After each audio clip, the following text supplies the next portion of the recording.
Hey guys, welcome to a vlog and you guys know I haven't done a vlog in months since I tried to do the little challenge back in May to do a vlog every day. I did May 1st and May 2nd, and that was literally it. Even though I did say I was going to try to do one at least once a week. It's no real big deal though. This video is actually inspired by a friend of mine on Facebook, who I went to high school with, talking about how a lot of his friends from school now have families, or are married. Yeah, I've noticed actually the same thing too, but at 26, you're going to. What I actually wanted to talk about was more of how people have changed in comparison to what they were in high school.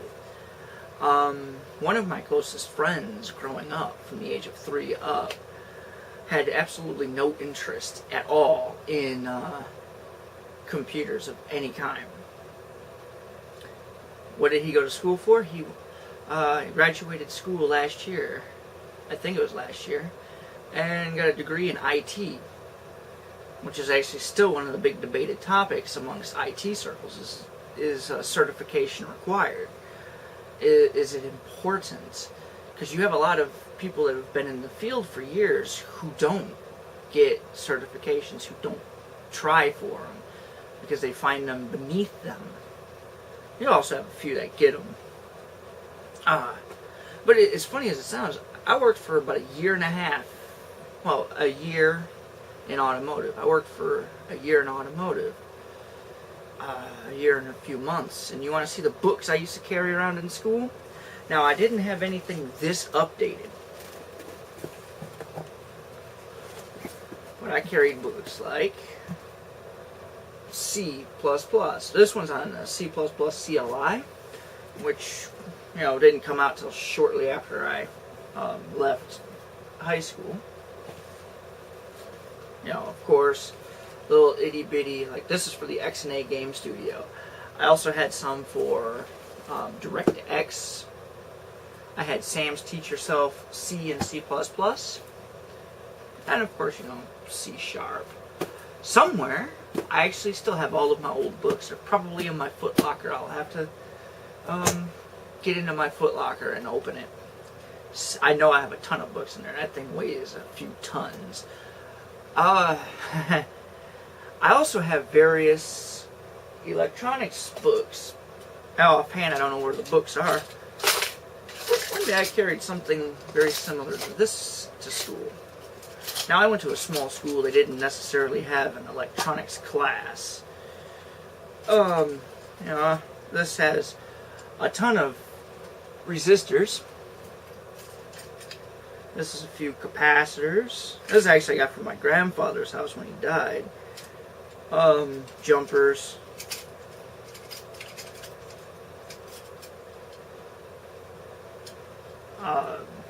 Variable resistor. Take that resistor out of it. Put a variable resistor, a photo cell. Kind of an old one. I'd have to look up the part number to see what it was actually capable of doing. Light bulb socket. It's designed to be soldered in. Of course, it's got a light bulb. Probably. Yep.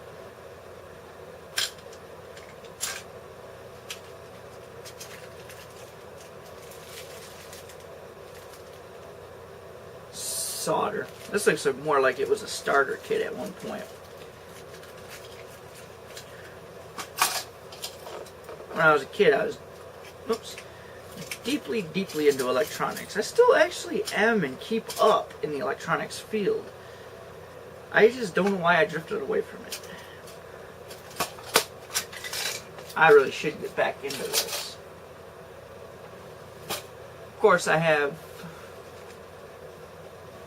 don't know right where they're at, but I also have like diagnostics books and books upon books upon books. One of them was a PC book. It was It was called the Pocket PC Troubleshooting Guide. You want to know how thick it was? It was about the same thickness as this book. It was a little bit narrower. I think it was only like that wide in comparison to a normal book. And it had the same length. It was that thick as well. I used to make fun of it because it's not the PC guide. It's not a pocket guide. And I used to make fun of it if one of my friends needed me to work on their computer. Or one of my relatives, for that matter. If that book came out, you had a interesting hardware problem.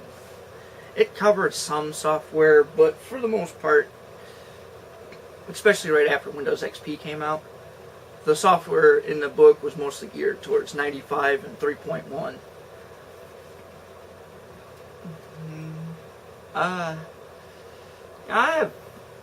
In high school, there was a ton of people I used to hang out with.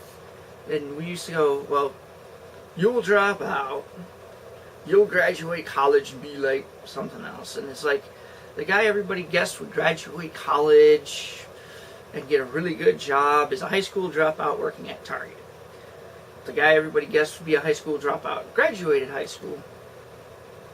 And it's kind of amazing though, because at the time, I actually know a few people that have college degrees, associate degrees and stuff, working at Target. And I have actually no problems with Target. It's just, that's what came to my mind.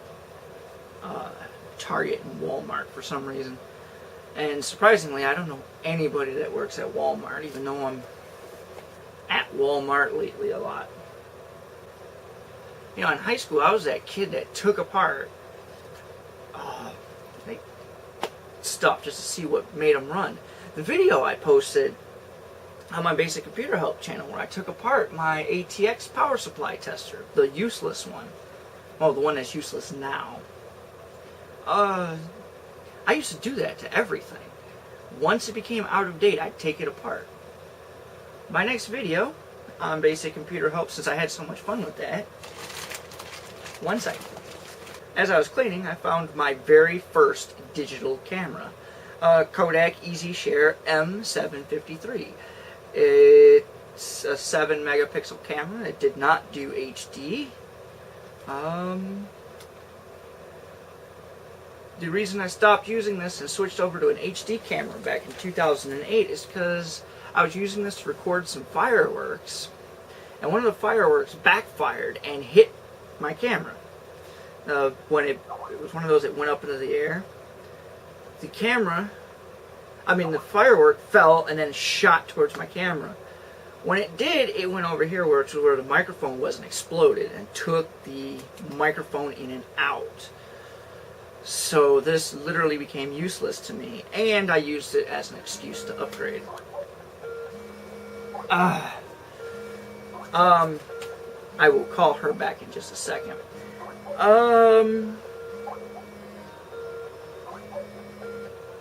So yeah, I'm going to take this apart in my next video. I got this back in 2005. Since it doesn't work, it is now useless. It's time for me to have more fun and try to take this thing apart. The tripod acceptor broke. There's a bunch of things on here that actually broke. So, and anybody wondering how my Skype was going off over there and I looked straight down is because I have my phone attached to Skype at the same time. Alright, alright, have a nice day.